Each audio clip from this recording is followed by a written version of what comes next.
সাহাবায়ে কেরাম জিজ্ঞাসা করছে মা হাযিহিল আদাহি, হে আল্লাহ রসুল কুরবানিটা কি? নবীজি বলছে সুন্নাতু আবিকুম ইব্রাহিম, তোমাদের পিতা ইব্রাহিমের সুন্নাত। এবার নবীজিকে জিজ্ঞাসা করছে ফামা লানা ফিহা ইয়া রাসূলুল্লাহ, হে আল্লাহ রসুল কুরবানি করলে আমাদের লাভ কি? নবীজি বলছে বিকুল্লি শাআরাতিন হাসানা, প্রত্যেকটি পশমের মধ্যে এক একটা নেকি। তাহলে কুরবানি মানে পশু জবাই শুধু, এটা ইবাদত, পশমে পশমে নেকি। আচ্ছা আরো শুনেন, নবীজি সাল্লাল্লাহু আলাইহি সাল্লাম বলেন মা আমিলা আদমিন মিন আমালি ইয়াউমিন নাহর আহাব্বা ইলাল্লাহ মিন ইহরাকিদ দাম। আল্লাহ নবী সাল্লাল্লাহু আলাইহি সাল্লাম বলেন কোন মানুষ কুরবানির দিন আল্লাহর সবচেয়ে প্রিয় উত্তম আমল যা করে কুরবানির দিন, সেটা হলো ওই পশু জবাই। এরপরে নবীজি বলেন, এই হাদিসের 4টা অংশ, এই প্রথম অংশ বললাম। দ্বিতীয় অংশ নবীজি বলেন ইন্নাহু ইয়াতি ইয়াউমাল কিয়ামাতি বিকুরুনিহা ওয়া আশআরিহা ওয়া আজলাফিহা, ওই ব্যক্তি কুরবানি যে করলো কিয়ামতের দিন সে ওই প্রাণীর শিং, পশম এবং আজলাফ মানে পায়ের যে খুর আছে না, এই খুর, নবীজি বলেন সে শিং, পশম এবং খুরগুলো সহ হাসরের ময়দানে মিজানের পাল্লায় ওজনের জন্য নিয়ে আসবে। এখন কি অর্থ? কি অর্থ হইল শিং, খুর এবং পশম, পুরা সারা শরীর চামড়ার পশম। তাহলে এগুলো যেহেতু মিজানের পাল্লায় ওজন হিসাবে দিব, তো গোস্তরি হালাই দিব, তোমার তো গোস্ত হালাই দিব, এটা নি বুঝাইছে? বুঝাইছে মানে শিংটাও বাদ যাবে না, খুরটাও বাদ যাবে না, একটা পশমও কি যাবে না, বাদ যাবে না, পুরা আস্থা তার কোরবানিটা তার মিজানের পাল্লায় উঠানো হবে। কি পরিমাণ নিয়ে কি হবে, কি পরিমাণ নিয়ে কি হবে? এটাকে খামখেয়াল, এটা শুধু গরু জবাই। এরপরে 3 নম্বর অংশ, নবীজি সাল্লাল্লাহু আলাইহি সাল্লাম বলেন ওয়া ইন্নাদ দামা লা ইয়াকাউ মিনাল্লাহি বিমাকানিন ক্বাবলা আন ইয়াকাআ মিনাল আরদ। অর্থ কি? আগে কুরবানকে কুরবান বলে কেন? মানে এই যে পশু জবাই করার এই উৎসবটাকে, ইবাদতটাকে কি বলে? কুরবানি বলে। কুরবান অর্থ হলো, কুরবান শব্দটি আরবি, এই আমি যে আয়াত পড়ছি এখানে আছে ইজ কাররাবা কুরবানান। তো কুরবান শব্দের অর্থ হলো কুরব, নৈকট্য অর্জন করা, কারো ঘনিষ্ঠ হওয়া। মানে কুরবানির মাধ্যমে সবচেয়ে কম সময়ে বান্দা আল্লাহর ঘনিষ্ঠ হয়, নৈকট্য অর্জন করে, এই জন্য কুরবানকে কুরবান বলা হয়। এখন সবচেয়ে কম সময়ে মানে কি, এটা আপনি ব্যাখ্যা দিলে বুঝবেন। ওই হাদিসের অর্থের জন্য বলতেছি, আপনি এমনি আগে বাংলায় বুঝেন, তাইলে হাদিসের তর্জমা বুঝতে সুবিধা হবে। মনে করেন একটা গরু, ছাগল, ভেড়া, বকরি, দুম্বা, মহিষ, এটারে মাটিতে শোয়াইল জবাইয়ের জন্য, কেমন? এখন আপনি বলেন এই গলা আর মাটি, মানে যে গলাটা যে শোয়াইল জবাই করার জন্য, গলাতে তো কি লাগাবে? চুরি দিবে। এখন গলার থেকে মাটি ব্যবধান করবে 1 হাত, আধা হাত, 1 বিঘত, অথবা 4 আঙ্গুল, 5। আচ্ছা ধরি আমরা 1 বিঘত, সর্বোচ্চ 1 বিঘা কি 1 বিঘত, এর বেশি তো হবে না। তাহলে গলা থেকে মাটি ব্যবধান 1 বিঘত। এখন বলেন প্রাণীটা যখন জবাই করবে, গলার মধ্যে যখন ছুরি চালাবে, তখন রক্তের ফোঁটা মাটিতে যে পড়বে, প্রথম ফোঁটা কয় মিনিট লাগবে? 2 সেকেন্ড ধরে নিলাম, 3 সেকেন্ড, এর বেশি তো না। 2 থেকে 3 সেকেন্ডের ভিতরেই রক্ত কোথায় পড়বে? মাটিতে। কারণ কি? গলার থেকে মাটিতে একদম কাছে, ঠিক না? জবাইয়ের সাথে সাথে। এই নবীজি সাল্লাল্লাহু আলাইহি সাল্লাম বলেন, ওই হাদিসের অর্থ, কোরবানির দিন বান্দা যখন ওই প্রাণী জবাই করে, তো রক্তের প্রথম ফোঁটা জমিনে পড়বার আগেই 7 আসমানের ঊর্ধ্বে আল্লাহর আরশে পৌঁছে যায়। তাহলে 2 থেকে 3 সেকেন্ডের মধ্যে বান্দা আল্লাহর কি হয়ে যায়? ঘনিষ্ঠ। এই জন্য এটারে কোরবান। এত দ্রুততম সময় বান্দা আল্লাহর নৈকট্য হাসিল করে, এই জন্য এটাকে কোরবান বলে। এই জন্য নবীজি বলেন রক্ত মাটিতে পড়বার আগে আগেই আল্লাহর কাছে পৌঁছে যায়। ফাতিবু বিহা নাফসান। এবার নবীজি বলেন 4 নম্বর অংশ হাদিসের, নবীজি বলেন অতএব তোমরা খুশি খুশি কোরবানি করো।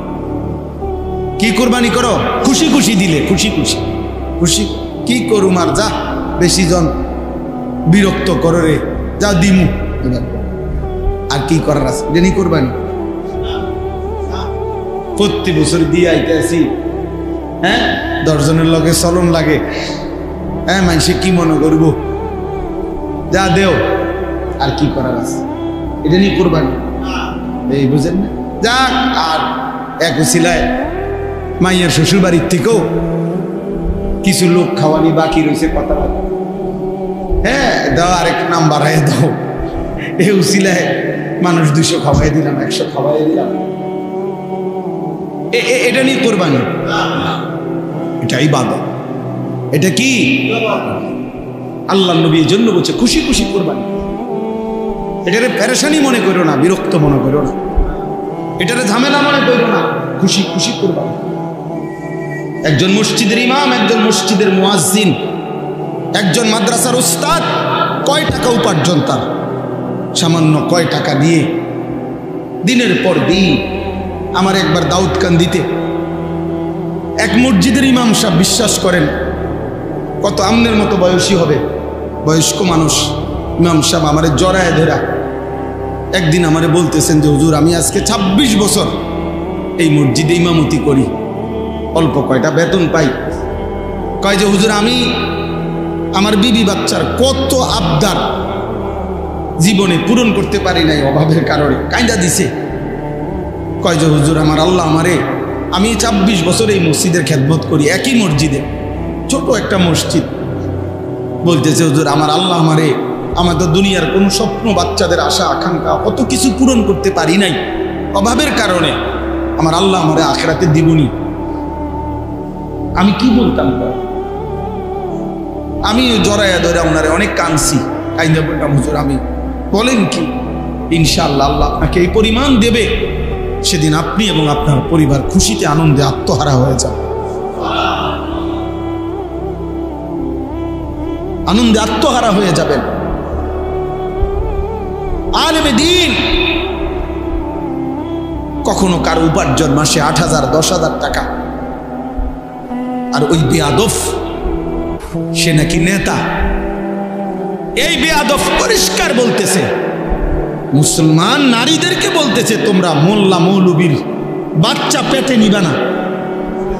এত বড় জানোয়ার মুসলমানের ঘরে জন্ম নিল কেমন?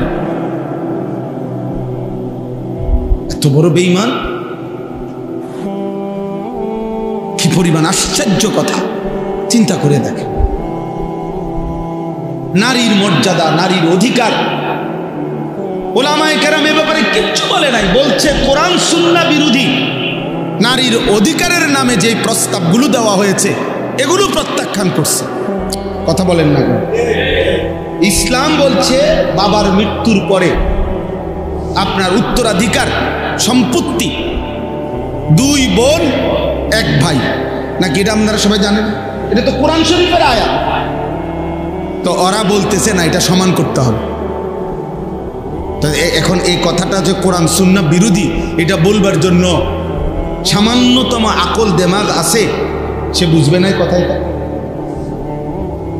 সেটা বুঝবে। আপনি যদি বলেন যে এরকম করলো কেন, তা আপনি গোটা ইসলাম সব বুঝেন, কথা বলেন না কেন? আল্লাহর সব বিধান আমরা বুঝি, তো আল্লাহর ফয়সালা আমরা মানি না? আপনি কবরের আযাব বুঝেন, আপনি হাসরের আযাব বুঝেন, তো তাইলে আল্লাহ তাআলার প্রত্যেক কথা সত্য, সঠিক, যৌক্তিক, ইনসাফ। নবীজি বলছে আয় আল্লাহ আদলুন ফিয়া কাদাউক, আপনি আমার ব্যাপারে যার ব্যাপারে যেই ফয়সালা দিছেন এটাই ইনসাফ, এটাই সঠিক, এটাই আদল। আল্লাহ তাআলা বান্দার উপরে জুলুম করবে, আল্লাহ বান্দার ভালোটা বুঝবে না, আর এই নাফরমান কয়েকজন মহিলা বুঝবে, এটা সম্ভব? যাই হোক, আমার বলার উদ্দেশ্য হলো ওলামায়ে কেরাম থেকে বিচ্ছিন্ন হবেন না। ওলামায়ে কেরাম থেকে বিচ্ছিন্ন করার জন্য যারা যত কষ্টই করুক, ইনশাআল্লাহ এটা তো স্পষ্ট হয়েছে 15 বৎসর কত রকমের মিথ্যা অপবাদ দেওয়া হয়েছে, কত জেল জুলুম, কত নির্যাতন হয়েছে আলেমদের উপরে। আজকে সেই আলেমরাই এখনো সেই মসজিদ মাদ্রাসা আলেম ওলামা বাংলাদেশে আছে, কিন্তু ওই জুলুমবাজ আর বাংলাদেশে নাই।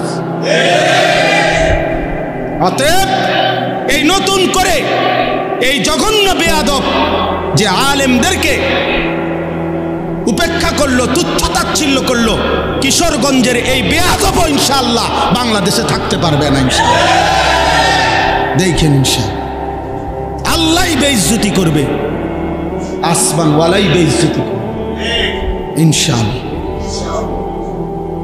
অতএব আপনাদের কাছে অনুরোধ, এভাবেই চলছে, এভাবেই চলছে। ওলামায়ে কেরামের বিরোধিতা, কোরআনের বিরুদ্ধা, দ্বীনের বিরোধিতা। ওলামায়ে কেরাম হচ্ছে কোরআন সুন্নাহ বিরোধী বক্তব্য। তুমি এটা না প্রমাণ করবা যে না এই কথাটা কোরআন সুন্নাহ বিরোধী নয়। কথা বলেন না কেন? যে আমরা এটা লিখছি এটা কোরআন সুন্নাহ বিরোধী নয়, এটা বুঝে দিলে তো, এটা জনগণকে বললেই তো যে হুজুররা মিথ্যা বলতেছে, না এটা কোরআন সুন্নাহ বিরোধী না, এটা কইলেই তো হয়। অথবা এটা বলেন যে কোরআন সুন্নাহ বিরোধী কথা বাংলাদেশের 95% মুসলমান মানতে হবে, এটা কইয়া দেখো না, চাই না আমরা। এরপরে না আমাদের জনগণ মুসলমান প্রতিবাদ করে কিনা দেখা যাবে। মুসলমান তো এখনো মরে নাই, ইমানদার তো এখনো কি করে নাই, সবাই মরে নাই। প্রত্যেক সময়ে মনে রাখবেন, সর্বসময়ে কিছু মানুষ, কিছু ব্যক্তি, কিছু গোষ্ঠী প্রকাশ্যে কিংবা গোপনে সর্বদাই তৎপর থাকে যারা ওলামায়ে কেরামের বিরোধিতা করার জন্য সচেষ্ট। কারণ হলো তারা জানে মানুষ যত বেশি ওলামায়ে কেরামের সাথে থাকবে, ওলামায়ে কেরাম থেকে শুনবে, তত বেশি প্রকৃত দ্বীন, প্রকৃত ইসলাম, প্রকৃত আমল, প্রকৃত জীবন গঠন করতে পারবে। আর জীবন যদি সুন্দর হয়ে যায়, ঈমান আমলের উপরে উঠে যায়, মানুষ যদি অন্যায়, অশ্লীলতা, বেহায়াপনা, অসভ্যতা, নোংরামি, হারাম, অবৈধ উপার্জন এগুলা যদি ওলামায়ে কেরামের বরকতে ছেড়ে দেয়, তাহলে মুনাফিক যারা, বেঈমান যারা, নামধারী ছদ্মবেশী মুসলমানের দুশ্মন যারা, তাদের লস, তাদের লস। এই জন্য সবসময় কিছু ব্যক্তি, মানুষ, গ্রুপের চেষ্টা থাকে যারা সর্বদাই চেষ্টা করে ওলামায়ে কেরাম থেকে মানুষকে কি করতে, বিচ্ছিন্ন। হ্যাঁ, আপনার নারী সংস্কার কমিশন যেটা নিয়ে সারা বাংলাদেশ প্রতিবাদ করছে, বাংলাদেশের ওলামায়ে কেরাম সহ ন্যূনতম ঈমান আছে, আমল আছে এমন বিবেকবান মুসলমান নারী পুরুষ প্রত্যেকেই বলছে যে কোরআন সুন্নাহ বিরোধী। এখানে অসংখ্য ধারা প্রতিবেদনে লিখছে তারা, যেটা প্রকাশ্যে আল্লাহর কোরআন বিরোধী, রাসূলের সুন্নাহ বিরোধী, এটা স্পষ্ট বলছে। ওলামায়ে কেরামও দেখায় দিছে, সাধারণ বিবেকবান মুসলমান, ইমানদার মুসলমানও এটা দেখছে, শুনছে, জানে। কিন্তু অল্প কিছু নারী, নারী নামের কলঙ্ক, এরা আপনার গোটা জাতিকে বিদ্রুপ করে ওলামায়ে কেরাম এবং ইসলাম এবং ধর্মের বিরোধিতা করে তারা ধর্ম, আলেমদের বক্তব্য, কোরআন সুন্নাহর বক্তব্য সব কিছুকে প্রত্যাখ্যান করে তাদের দাবি যে নারীর অধিকার, মর্যাদা, তারা যা বলে, তারা যা চায়, নারী যা বলবে, নারী যা চাইবে সেই অধিকারে তাকে দিতে হবে, তাদের বক্তব্য নিয়ে। আর তাদের পক্ষে সমর্থন করে এমন কিছু নামধারী, মুখোশধারী মুসলমান আছে, নাউজুবিল্লাহ।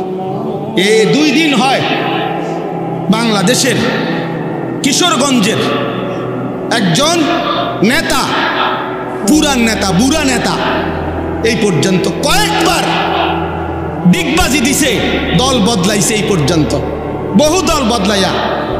তাই নিয়ে প্রকাশ্যে টকশোতে আপনার 2 দিন আগে এই অসভ্য এই বেয়াদব প্রকাশ্যে সারা পৃথিবীকে সামনে রেখে ওলামায়ে কেরামকে তুচ্ছ তাচ্ছিল্য এবং ব্যঙ্গ বিদ্রুপ করেছে। আজীব হবে। সে বলছে আমরা 500 টাকার মৌলবী, আমরা 1000 টাকার নাকি মৌলবী। আমগরে 500 টাকা দিলে আমরা ওয়াজ বদলায় ফেলি, আমরা ফতুয়া বদলায় ফেলি। নারীদেরকে বলছে তোমরা এই মোল্লাদের সন্তান পেটে ধারণ করবা না। এত বড় জঘন্য বেয়াদব বাংলাদেশে আরেকটা কেমনে জন্ম নিয়া এই ফ্যাসিস্ট পরবর্তী 5ই আগস্ট যেই সময় জালেম পলায় গেল, এরপরে এই জালেম কেমনে থাকলো এটা আশ্চর্য লাগতেছে। এত বড় জঘন্য বেয়াদব, এত বড় ভয়ানক বেয়াদব। বয়স্ক মানুষ, বয়স 60 বছরের কম হবে না, সে একেবারে সে বলতেছে মোল্লাদের ইসলামের মধ্যে কোনো মোল্লাতন্ত্র নাই। ইসলামে এক জিনিস, মোল্লাতন্ত্র আরেক জিনিস। মানে আমরা মোল্লারা হলাম এক জিনিস, ইসলাম আরেক জিনিস। তুই কি কইলি পাগল, কি কইলি তুই? হ্যাঁ কি বললা? এটা কথা হইল? এই জন্য ওলামায়ে কেরাম এটার তীব্র প্রতিবাদ করেছে। এমন জঘন্য বেয়াদব যেই দল লালন করে তাদের ভবিষ্যৎ খুব ভালো হবে না, ভবিষ্যৎ ভালো হবে না। এই নাফরমান ওলামা বিদ্বেষী, আলেম বিদ্বেষী, সে নিজেকেও ডুবাবে, তার দলটাকেও ডুবাবে শেষ পর্যন্ত। কোরআনুল কারীমের মধ্যে আছে আল্লাহ তাআলা বলেন ইন্নামাল মুমিনুনা ইখওয়া ফাআসলিহু বাইনা আখাওয়াইকুম, নিশ্চয়ই মুমিনগণ পরস্পর ভাই ভাই, অতএব তোমরা তোমাদের পরস্পর ভাই ভাই প্রত্যেকে একে অপরকে সংশোধন করে দাও। কোরআনুল কারীমের মধ্যে আছে ওয়া ইন তাইফাতানি মিনাল মুমিনিনা ইকতাতালু ফাআসলিহু বাইনাহুমা, তোমাদের ঈমানদারদের মধ্যে যদি 2 দল 2 গ্রুপ ঝগড়া করে, মারামারি করে, তো তোমরা তাদের মধ্যে সংশোধন করে দাও। কোরআনুল কারীমের মধ্যে আছে আল্লাহ তাআলা বলছেন ফাত্তাকুল্লাহা ওয়া আসলিহু যাতা বাইনিকুম, তোমরা আল্লাহকে ভয় করো এবং নিজেদের মধ্যে সংশোধন করে না। এরকম অনেক শব্দ কোরআনুল কারীমের মধ্যে আছে ইন উরিদু ইল্লাল ইসলাহ মাস্তাতাতু, নবীগণ মানুষকে আল্লাহর দিকে ডেকে তো এই কথা বলতেন যে হে আমার জাতি, এই যে দিবানিশি তোমাদেরকে ডাকতেছি, এর উদ্দেশ্য তোমাদের সংশোধন, আর কিছুই না, তোমাদের জীবন গঠন। তাহলে ইসলাম সংশোধন, পরিবর্তন, জিন্দিগি আল্লাহ এবং রসুলের রঙে গঠন, আখিরাতের আলোকে জীবন সাজানো, এটা খুব জরুরি। এটা একজন মানুষের, একজন মুমিনের প্রধানতম ডিউটি, প্রধান ডিউটি, নিজেকে আল্লাহ তাআলার হুকুমের অনুগত করা, জীবন গঠন করা।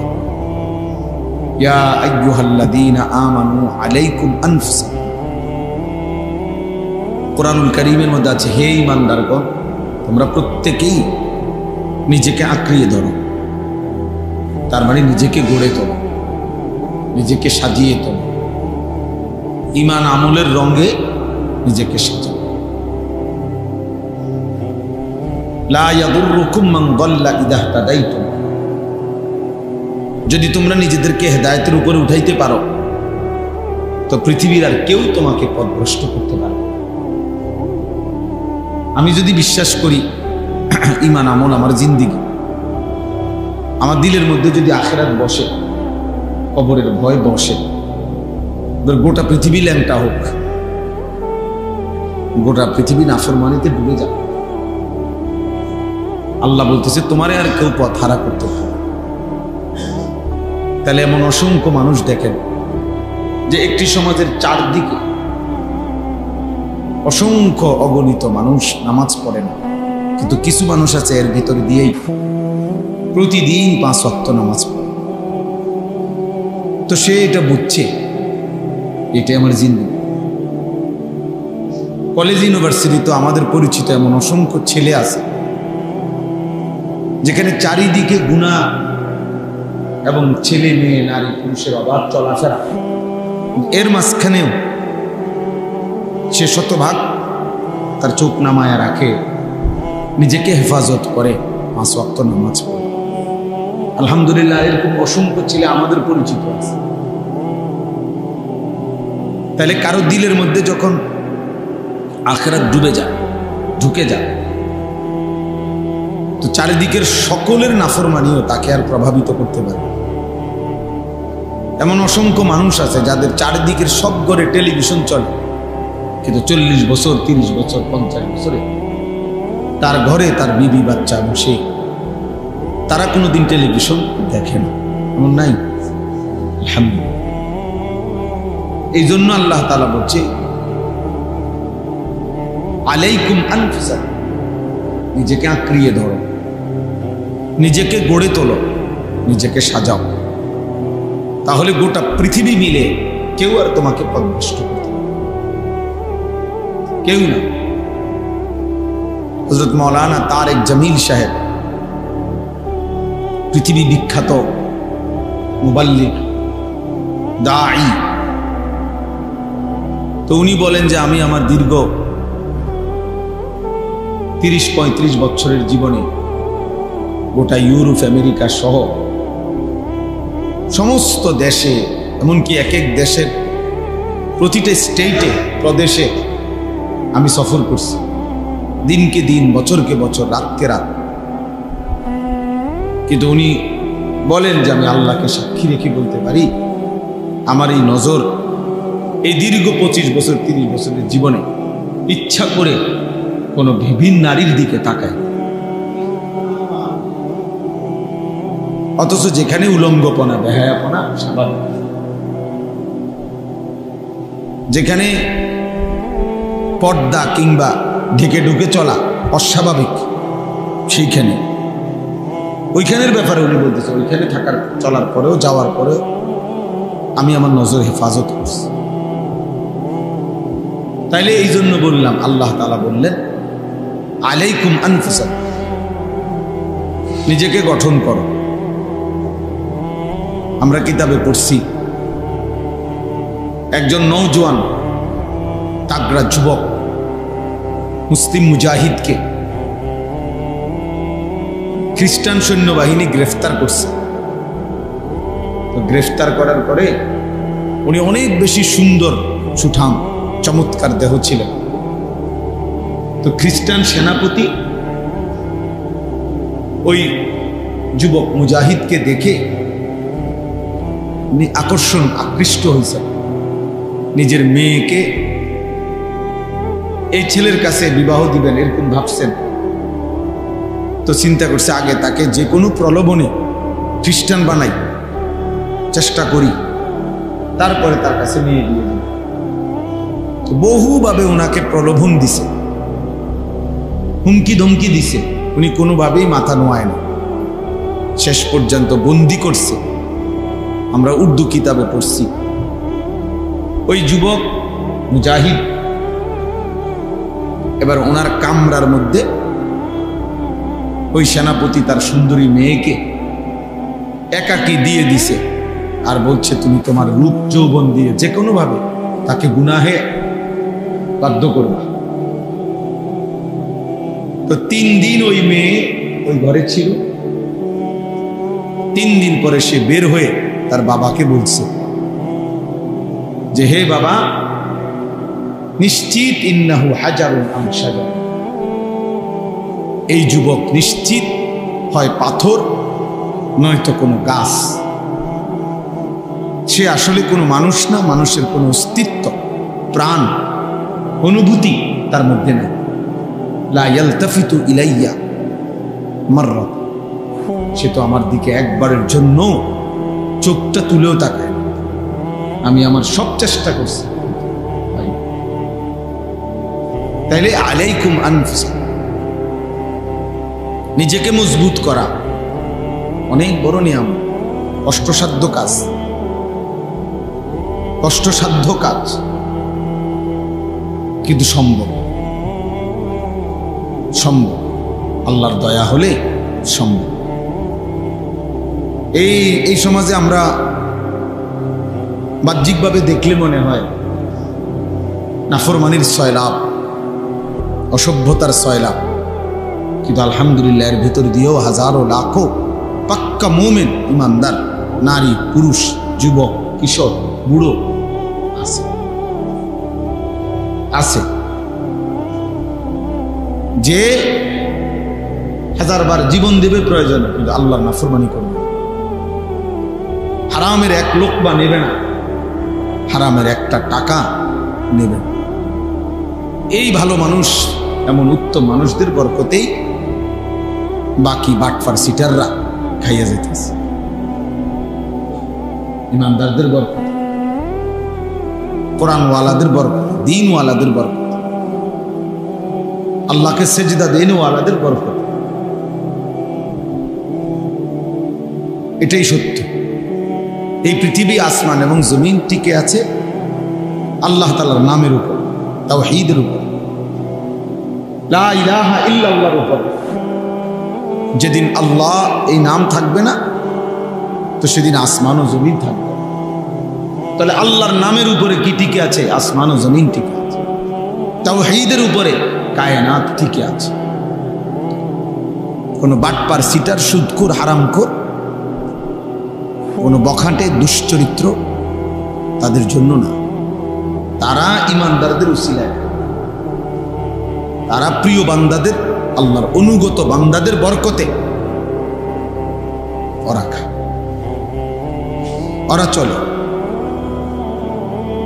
এই জন্য বাফ ইসলাহি মজলিস ছোট হোক, 10 জন হোক, 1 জন হোক, খুব দামি। কারণ নিজের পরিবর্তন, নিজের আখলাকের পরিবর্তন, নিজের জিন্দিগির পরিবর্তন, এই ফিকির আসা, গুনাহমুক্ত জীবন গঠন, আল্লাহর ইবাদতে অভ্যস্ত জীবন গঠন, এই কথা বিবেকে আসা, দিলের মধ্যে বসা অনেক বড় নিয়ামত। আমল তো কম বেশি পরে না করবেন, আগে তো দিলে বসতে হবে এই কথা যে আমার আল্লাহকে মানা উচিত, আমার গুনাহ ছেড়ে দেওয়া উচিত, আমার আল্লাহর আদেশ পালন করা উচিত। হাজারো লাখো যুবক, কিশোর, নারী, পুরুষ 30 বছরেও 40 বছরেও নাফরমান তো এটা বুঝেও না, যেটা বুঝে সেটা ভাবেও না। আজকে 30 বছর টানা প্রতিদিন এক তালে সুদ খায়, এই হারাম করে তো জানেই না এটা। 30 বছর ধরে প্রতিদিন ব্যবসা করে, প্রতিদিন ওজনে কম, প্রত্যেক দিন মিশা কথা। এই বেঈমানে তো জানেই না, এই নাফরমান তো জানেই না এটা গুনাহ, সে তো এটা কি বোঝেই না, তার কলিজার ভিতরেই তো না। কোনদিন 1 বছর 2 বছর কোনদিনই ফজরের নামাজ পড়ে না এমন কিশোর, এমন যুবক কোনদিনই ফজরের নামাজ, 365 দিনের একদিনও ফজরের নামাজ পড়ে না। তাহলে এই জানোয়ার তো জানেই না আল্লাহ কি, আখিরাত কি, পরকাল কি, আবার বিচার কি, তা হাসর কি। তার হিসাব হলো জিন্দিগি মানে চুলের পেখম, জিন্দিগি মানে একটা সিবা ফ্যান, জীবন মানে একটা মোবাইল, জীবন মানে একটা মোটরসাইকেল, জীবন মানে কিছু বন্ধুদের আড্ডা, জীবন মানে একটা মাইয়ার লগে কথা বলা, জীবন মানে একটা মেয়ের পিছনে কুত্তার মতো হাঁটা, কোন নারীর জন্য কুকুরের মতো জীবন দিয়ে দেওয়া, যৌবন শেষ করে দেওয়া, চরিত্র নষ্ট করে দেওয়া।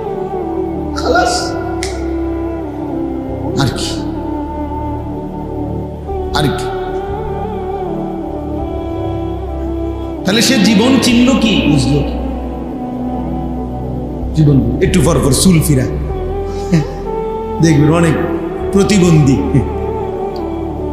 বাস্তব, তুমি পরীক্ষা করলেই দেখবা রিপোর্ট আসবে এই প্রতিবন্ধী।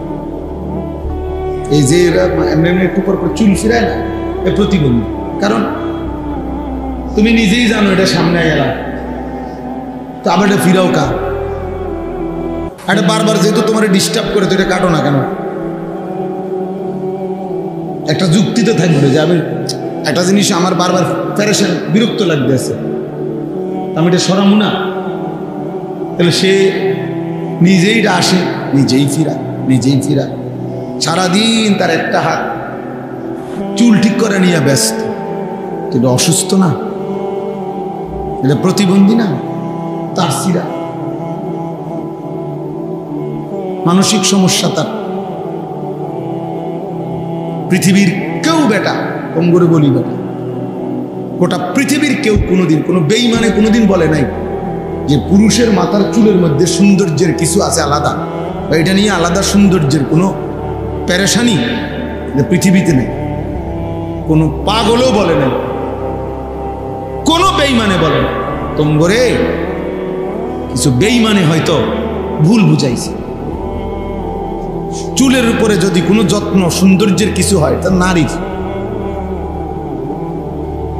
নারীর সৌন্দর্য চুলের মধ্যে।